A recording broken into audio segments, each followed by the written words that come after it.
Bapak Ibu yang dikasihi Tuhan, kita sudah sering mendengar istilah Coram Deo. Tapi pagi hari ini izinkan saya untuk kembali kita belajar tentang before the face of God, atau ada di dalam kedaulatan Tuhan. Dan mengambil dari perikop Yunus pasal yang pertama, kita akan baca ayatnya yang ketiga. Mari bersama-sama firman Tuhan ini bagi setiap saudara. Tetapi Yunus bersiap untuk melarikan diri ke Tarsis, jauh dari hadapan Tuhan. Ia pergi ke Yafo dan mendapat di sana sebuah kapal yang akan berangkat ke Tarsis. Ia membayar biaya perjalanannya, lalu naik kapal itu untuk berlayar bersama-sama dengan mereka ke Tarsis, jauh dari hadapan Tuhan. Bapak Ibu yang dikasihi Tuhan, ada satu kenyataan yang menarik di sana, bahwa ketika firman Tuhan datang kepada Nabi Yunus untuk pergi ke Niniwe, untuk memberitakan agar penduduk di Niniwe atau bangsa Asyur itu bertobat. Tapi justru kebalikannya, Nabi Yunus melakukan sesuatu yang kita sering baca dan kita tahu bersama. Secara historis mencatat bahwa tidak ke Niniwe, tapi Nabi Yunus justru pergi menjauh. Dan Tarsis ada di barat daya. Ya, barat daya dan harus melalui laut. Dan dia harus pergi ke Yafo terlebih dahulu. Saudara yang dikasihi Tuhan, kita melihat ada satu niat yang sungguh-sungguh untuk Nabi Yunus benar-benar menolak perintah daripada Tuhan untuk pergi ke Niniwe agar Niniwe bertobat. Dan saya percaya apa yang kita baca hari ini bisa jadi menggambarkan situasi dan kondisi manusia, natur manusia yang penuh dosa. Kita seringkali ingin melakukan yang baik, tapi kita tidak sanggup melakukannya. Tapi syukur kepada Allah, kita tahu ada anugerahnya yang sempurna. Karena Injil yang kita, saudara dan saya terima, kita dimampukan, kita ditebus, kita dipilih. Dan bersyukur Bapak Ibu Saudara, kalau saudara ada sebagaimana kita ada hari ini, itu semua karena kasih dan anugerah Tuhan. Tapi apa yang terjadi Bapak Ibu di peristiwa Yunus ini? Di situ dikatakan dia pergi melarikan diri. Kata melarikan diri benar-benar menyatakan bahwa dia menolak apa yang menjadi rencana Allah. Dia menolak ide bahwa ada bangsa selain bangsa Yahudi menerima pertobatan, menerima anugerah itu. Dan dia melakukannya dengan sungguh-sungguh, dengan sungguh-sungguh, dengan niat yang sungguh. Di situ dikatakan jauh dari hadapan Tuhan. Dan dikatakan ia membayar biaya perjalanannya sendiri. Kadang-kadang pemberontakan itu dilakukan manusia jauh dari hadapan Tuhan. Mau lari jauh daripada hadirat Tuhan sendiri.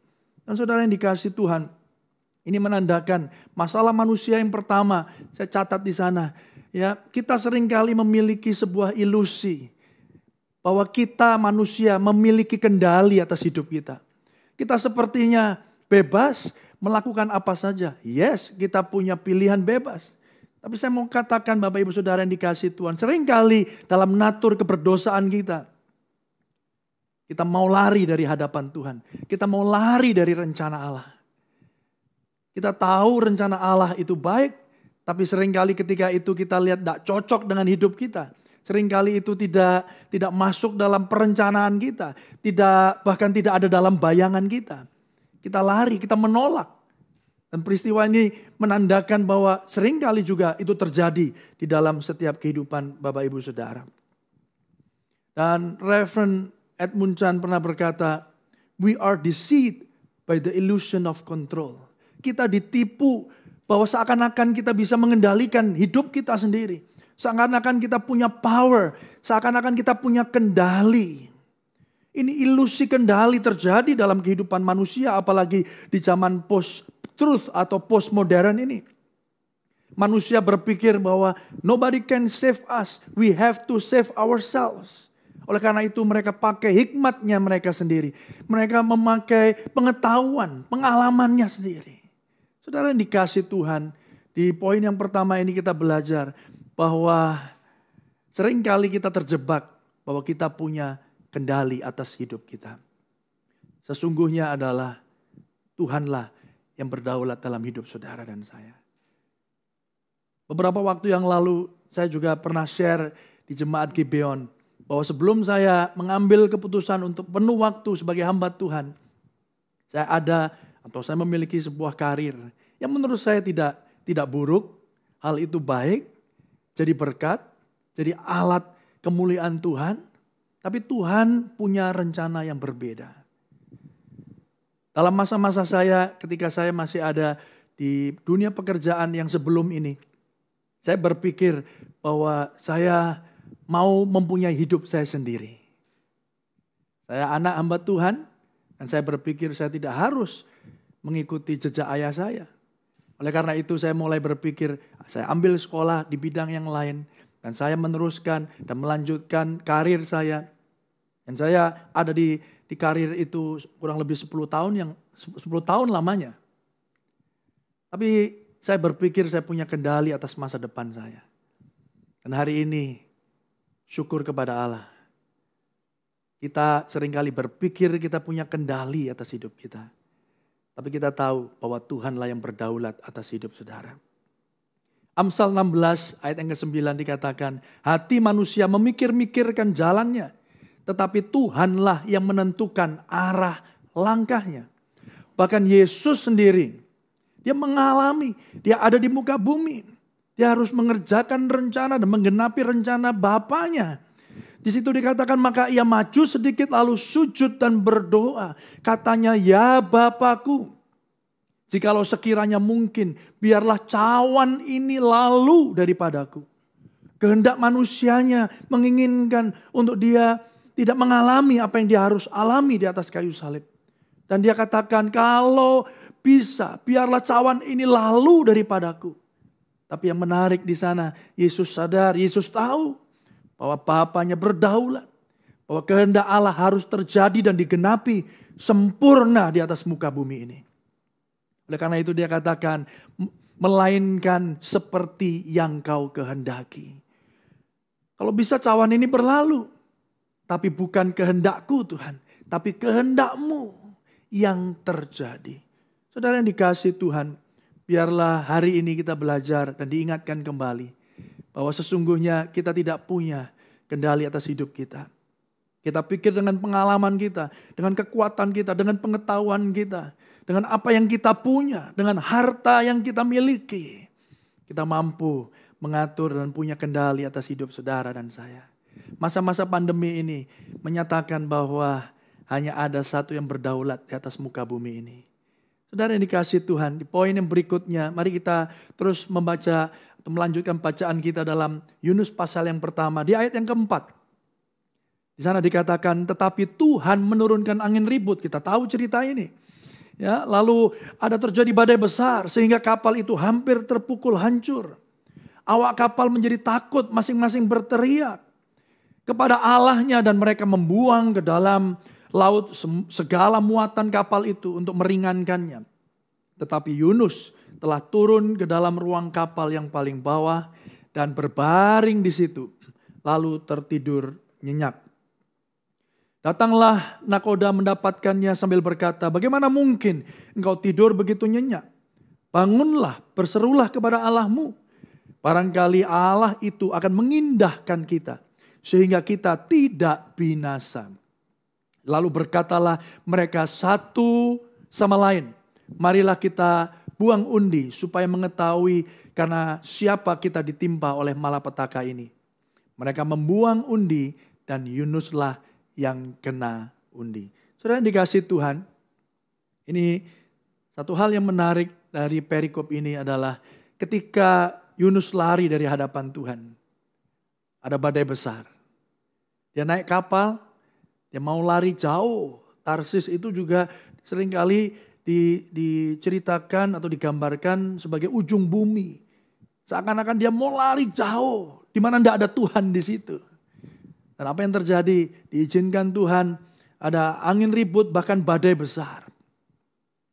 Dan yang menarik di sana Bapak Ibu, bukan Yunus yang melakukan sesuatu, tapi nahkoda kapal itu mendapatkan Yunus yang lagi tidur. Banyak komentari katakan ini bisa jadi dia stres, bisa jadi dia bergumul dalam batinnya. Dia tahu bahwa apa yang dia lakukan salah, tapi toh dia mau lari dari hadapan Tuhan. Dan dia akhirnya tertidur dan dia dibangunkan oleh nakoda kapal. Dikatakan berserulah kepada Allahmu. Barangkali Allah itu akan mengindahkan kita. Saudara yang dikasihi Tuhan dalam kehidupan, perjalanan kita menuju kepada keserupaan Kristus. Seringkali Tuhan izinkan hal-hal yang terjadi di dalam hidup kita. Bahkan orang-orang yang bahkan tidak percaya kepada Yesus Kristus. Untuk mengingatkan kita. Tuhan bisa pakai apa saja. Tuhan bisa pakai siapa saja. Tuhan bisa pakai event-event tertentu. Tuhan bisa pakai orang-orang tertentu. Orang-orang yang bahkan mungkin tidak saudara kenal. Bahkan melalui pekerjaan, melalui komunitas di mana saudara berada. Tuhan dapat memakai siapa saja untuk mengingatkan gereja Tuhan. Untuk mengingatkan saudara dan saya. Oleh kasih-Nya yang begitu besar. Dia rindu setiap saudara dan saya sadar bahwa Tuhan berdaulat atas hidup kita. Dan dia punya rencana yang indah bagi saudara dan saya. Bonhoeffer satu saat mengatakan, hidup kita sebagai Kristen seharusnya membuat orang itu mempertanyakan ketidakpercayaan mereka akan Allah. Tapi kita tahu dalam konteks Yunus pun bisa jadi sebaliknya. Tuhan bisa pakai orang yang tidak percaya untuk ingatkan gereja, untuk ingatkan Yunus dalam perikop ini. Hei, bangun, berdoalah. Saudara dikasih Tuhan, jika itu terjadi dalam hidup kita hari ini, kiranya kita kembali disadarkan. Kita kembali boleh bersyukur di hadapan Tuhan. Kalau Tuhan masih berbicara kepada setiap saudara melalui firman-Nya. Melalui kebenaran firman yang menegur kita. Yang menyatakan kesalahan kita. Yang mendidik kita dalam kebenaran. Dan Tuhan bisa pakai siapa saja dalam kehidupan saudara dan saya. Untuk supaya saudara dan saya disadarkan. Dan kembali kepada rencana Tuhan yang luar biasa. Dan kiranya ini jadi peringatan bagi kita. Kalau ada orang yang mengingatkan kita. Kalau ada orang yang menegur kita. Kita tidak tersinggung. Tapi kita sadar dan penuh dengan kerendahan hati. Menyadari bahwa Tuhan sesungguhnya mengasihi kita. Saudara yang dikasihi Tuhan, biar di poin yang kedua ini kita kembali bersyukur kepada Allah. Lalu lanjut kita ke poin yang berikutnya di pasal yang ke-13 ayat 14. Di situ pasal 1, 13 dan 14. Di sana dikatakan, saya langsung saja. Ya Tuhan, janganlah kiranya Engkau biarkan kami binasa karena nyawa orang ini. Dan janganlah Engkau tanggungkan kepada kami darah yang tidak bersalah. Sebab Tuhan telah berbuat seperti yang Kau kehendaki. Dan kita tahu di ujung dari cerita ini Yunus akhirnya dia angkat dan dicampakkan ke laut. Lalu laut berhenti mengamuk. Dan orang-orang itu menjadi sangat takut kepada Tuhan. Tiba-tiba satu kapal bertobat Bapak Ibu Saudara. Tiba-tiba satu kapal yang punya Allah begitu banyak. Akhirnya bertobat dan mereka lalu mempersembahkan korban sembelian bagi Tuhan. Tuhannya Yunus. Serta mengikrarkan Nazar. Saudara yang dikasihi Tuhan, apapun yang terjadi. Pelarian Yunus. Keengganan Yunus. Tidak pernah dapat menghalangi orang Yahudi atau orang di luar Yahudi bertobat dan percaya kepada Allah. Keengganan Yunus, bahkan penolakan, pelarian Yunus tidak menghalangi rencana Tuhan. Dan saya percaya itu terjadi juga dalam kehidupan saudara dan saya. Bahwa Tuhan punya rencana dan rencana Tuhan tidak pernah gagal. Seperti kita ketahui di atas kayu salib, Tuhan Yesus mati, menderita, menebus dosa saudara dan saya. Sepasti itu pun juga rencana Tuhan berjalan dalam hidup saudara. Saudara yang dikasihi Tuhan, kita punya sauq yang kuat. Kita punya dasar yang teguh. Kita tidak punya alasan untuk tidak punya pengharapan hari-hari ini. Kita tahu bahwa Allah Immanuel, Allah yang dapat dipercaya, Allah yang menyertai saudara dan saya. Saudara yang dikasihi Tuhan, saya percaya Bapak Ibu, Bisa jadi hari-hari ini kita mungkin bertanya-tanya. Ada begitu banyak keluarga, ada begitu banyak orang yang terdampak dalam masa-masa yang seperti ini. Tapi percayalah satu hal, bahwa Tuhan Yesus setia dan rencananya tidak pernah gagal. Untuk apa? Untuk kebaikan kita. Ketika kita bicara tentang kebaikan kita sering berpikir, oh berarti untuk rencanaku, untuk ambisiku, untuk cita-citaku. No. Untuk kebaikan kita, yang baik bagi kita. Bisa jadi kita melihatnya tidak baik. Bisa jadi ketika kita mengalami penderitaan, sakit penyakit tidak baik. Tapi kiranya melalui anugerah Tuhan, kita boleh melihat bahwa apapun yang terjadi di dalam kehidupan kita, yang sepertinya tidak baik, Tuhan menyatakannya untuk kebaikan. Supaya saudara dan saya ada dalam sebuah perjalanan menuju kepada keserupaan Kristus. Supaya hidup kita berubah seperti Yesus Tuhan. Saudara yang dikasihi Tuhan, di dalam Yesaya 49, tidak saya sebutkan di slide saya, di sana dikatakan terlalu sedikit bagimu hanya untuk menjadi hambaku, untuk menegakkan suku-suku Yakub dan untuk mengembalikan orang-orang Israel yang masih terpelihara. Tetapi aku, kata Tuhan, akan membuat engkau menjadi terang bagi bangsa-bangsa, supaya keselamatan yang daripadaku sampai ke ujung bumi. Hati Tuhan adalah selalu untuk misi. Hati Tuhan adalah untuk jiwa-jiwa. Dan saya percaya rencana Tuhan tidak pernah gagal. Melalui hidup saudara dan saya, rencana-rencana Tuhan digenapi. Dan Injil boleh diberitakan sampai ujung bumi. Dan nama Tuhan ditinggikan dan dipermuliakan. Saudara yang dikasihi Tuhan, biarlah ini menyadarkan kita. Kita tidak lagi self-centered. Kita tidak lagi memikirkan rencana kita, ambisi kita. Bagaimana saya harus melakukan ini dan itu untuk memperbesar.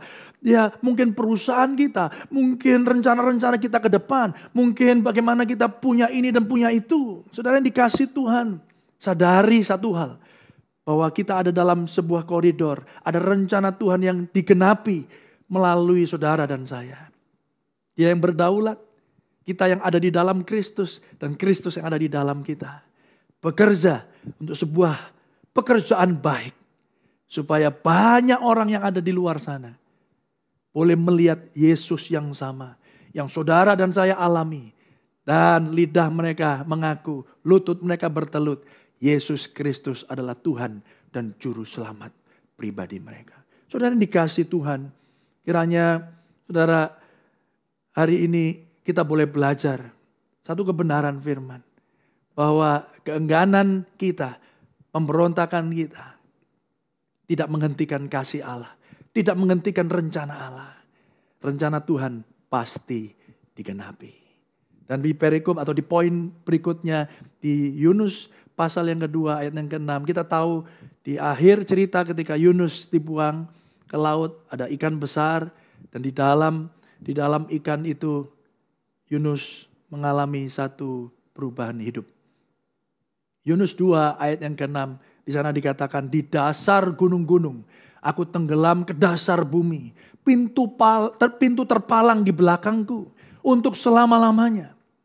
Perhatikan, ketika itulah engkau naikkan nyawaku dari dalam liang kubur. Ya Tuhan Allahku. Saudara yang dikasihi Tuhan, seringkali justru di titik terendah kita, anugerah Tuhan dinyatakan. Anugerah Tuhan sempurna. Di titik terendah kita, kita menyadari ada grace, ada anugerah Tuhan. Saudara bisa bayangkan, saudara jangan bayangkan kehidupan Yunus waktu di dalam ikan yang besar itu enak Bapak Ibu. Mungkin kita dengar cerita dari sekolah minggu, mungkin gambar, ilustrasi, mungkin Yunus di situ masih bisa melakukan kegiatannya, mungkin ada tempat duduknya, ada mejanya, bahkan ada tempat tidurnya. Nggak mungkin saudara. Saudara dikasih Tuhan, dia ada dalam satu posisi yang rendah. Dalam satu kehidupan yang nggak pasti. Dia nggak tahu apa yang terjadi next. Saudara dikasih Tuhan, dia ada di satu kegelapan di mana satu titik cahaya pun nggak ada. Dan justru di titik terendah itu Yunus mengalami anugerah. Tim Keller satu saat di bukunya tentang Yunus menyatakan biasanya tempat untuk belajar tentang rahasia terbesar akan anugerah Tuhan adalah di titik terendah.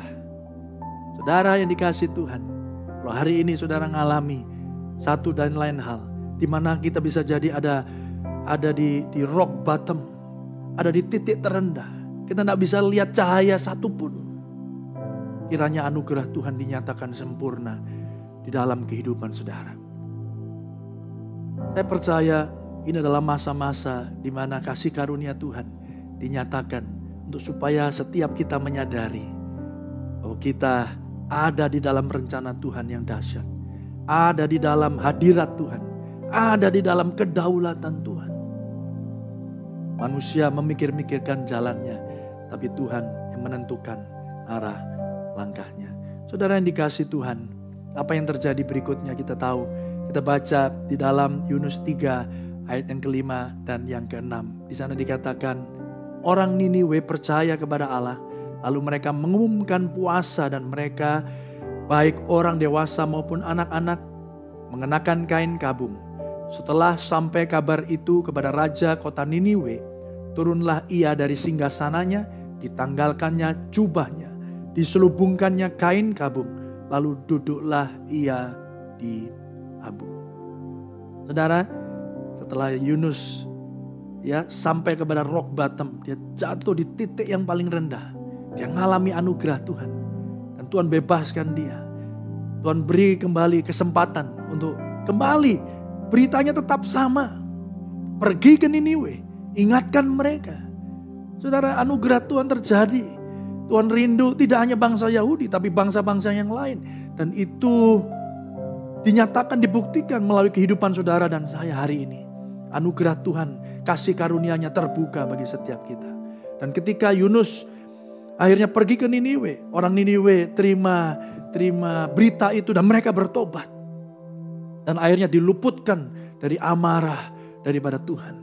Saudara yang dikasihi Tuhan, saya percaya dalam setiap kehidupan Bapak Ibu Saudara, kita boleh beraktivitas, kita punya pekerjaan, kita punya profesi, kita punya karir masing-masing. Tapi percayalah Bapak Ibu Saudara, di dalam semuanya itu ada rencana Tuhan yang sedang digenapi dalam hidup saudara. Supaya hidup saudara tidak untuk diri kita sendiri, tidak untuk saudara sendiri. Tetapi hidup kita adalah hidup untuk menyatakan kemuliaan Tuhan. Mari pikir baik-baik. Mari kita berhenti sejenak hari ini dan melihat kembali. Sudahkah hidupku dalam anugerah Tuhan dipakai untuk alat kemuliaan Tuhan?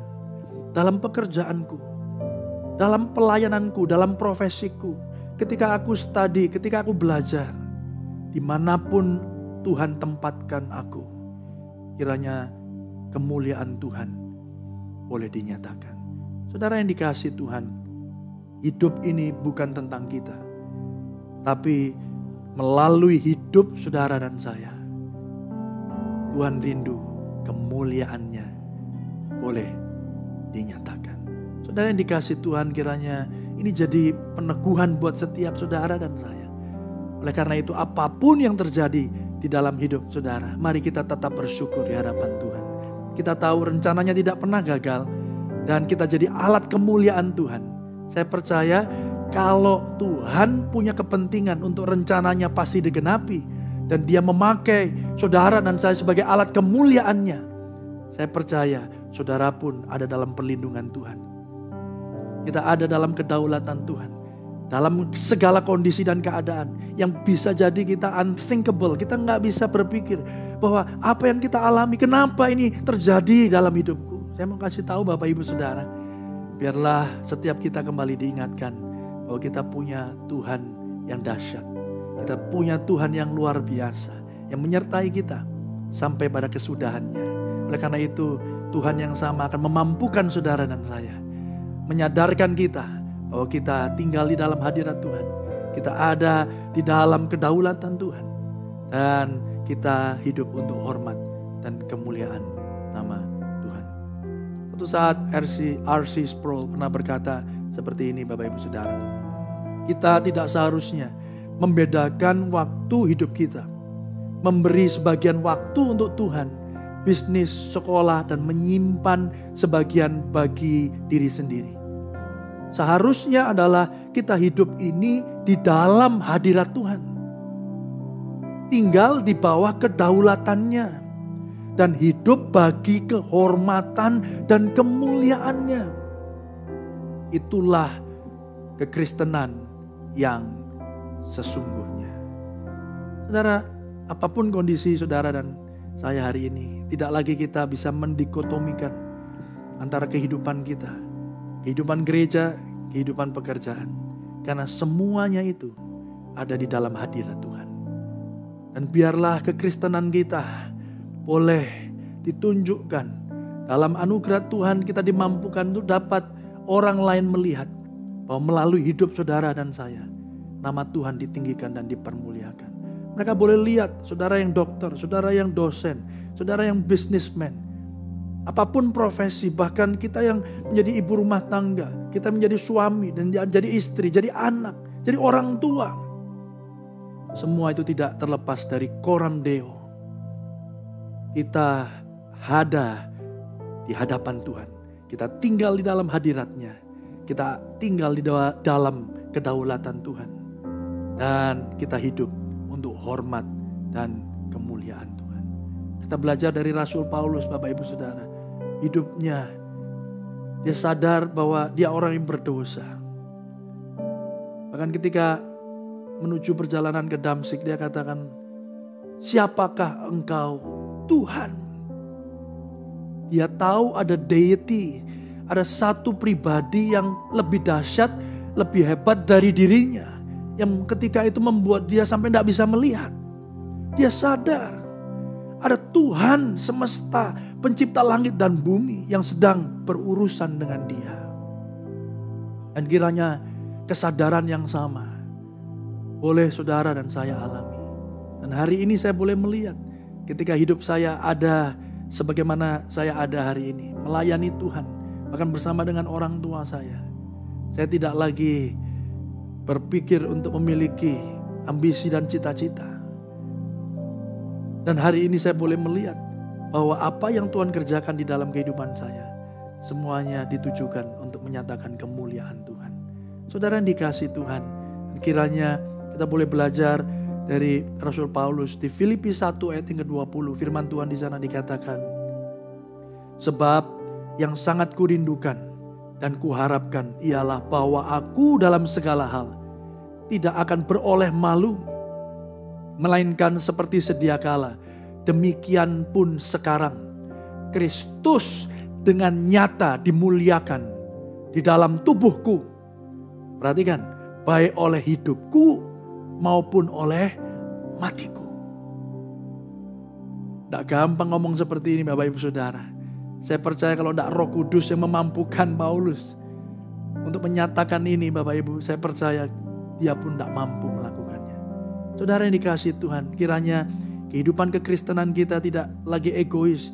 Kita tidak lagi bertanya-tanya kenapa hal ini bisa terjadi. Kenapa penderitaan ini saya alami? Kenapa perusahaan saya hari ini tutup, omsetnya turun? Saudara yang dikasihi Tuhan, kiranya justru di dalam masa-masa pandemi yang seperti ini, anugerah Tuhan dinyatakan sempurna dalam kehidupan saudara. Justru di saat-saat terendah hidup kita, kita bertemu dengan anugerah yang sejati, anugerah yang sempurna, yang memampukan saudara dan saya untuk berjalan di dalam rencana dan menggenapi kehendak Tuhan selama saudara hidup di dunia ini. Kiranya hari ini kita kembali diingatkan bahwa kita adalah ada berdiri di hadapan Tuhan.